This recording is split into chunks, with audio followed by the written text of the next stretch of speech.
बाबू लोग के बारे में सुन हे बाबू रानी मूर्ख जनवा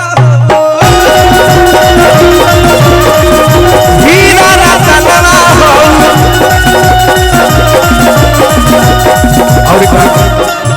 रतिया में आने वाला रतिया में आने वाला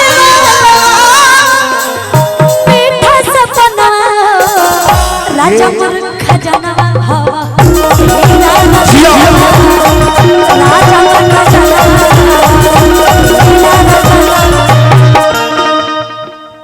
भैया आप लोग बैठ रहिए तनिया गांव से लोग देखे वाला बाबू बैठे लो का महाराज मगही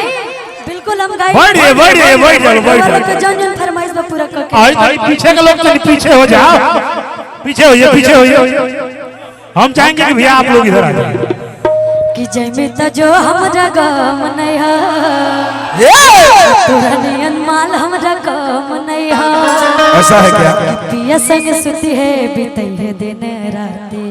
ओ बीतई है भाई राती इस स्केल खुशी का लगाया जाए देखिए क्या है एफ कर लीजिए एफ कर दीजिए बाबू मैं ऐसा व्यक्ति हूँ सही बात आप सही बोल रहे हैं फीलिंग हम डीलिंग करते हैं फीलिंग से खेलता नहीं है दिलदार बहुत रेंज है मतलब हाई रेंज सच में बहुत आता है नहीं बहुत अच्छा गाते तो हैं ऐसे ही गुनगुना लेता हूँ बहुत अच्छा गाते हैं सच में वाह ये गर्ल्स के भी स्किल से गा लेते हैं अपने भी स्किल से गा लेते हैं सच में बहुत हाई रेंज है ना ऐसा कुछ नहीं बेटा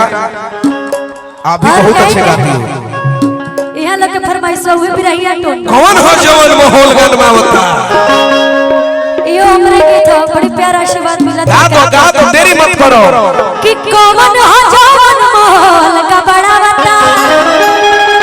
अरे कौन हो जवन माहौल का बड़ा बता दिलदार है रंगदारों का भातार है रेडी 1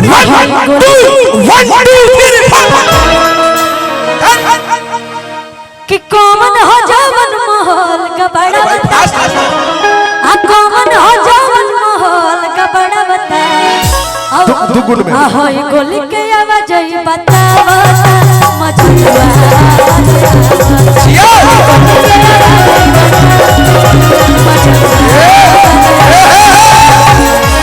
रुका मैंने डीजे बोला पॉप आप दुगुन में बजाइए उसका बिरहिया बजाइए सब बजवाएंगे हम आपसे तनी झूमे वाला रेडी 1 2 1 2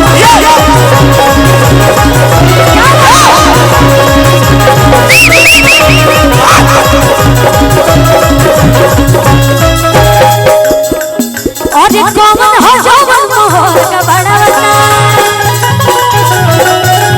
कौन हो जवन माहौल का बड़ा बता होई गोली के आवाज बतावा मजनुआ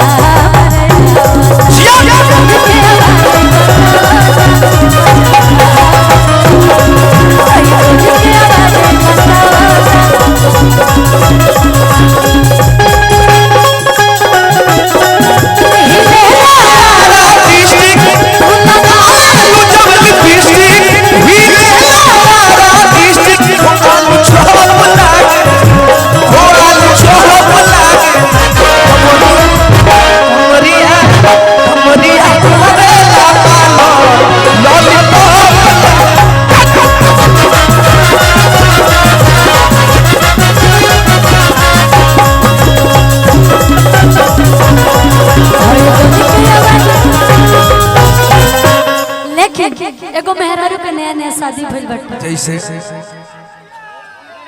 लड़किया के शादी भइल बा जब वो अपना ससुराल जातड़ी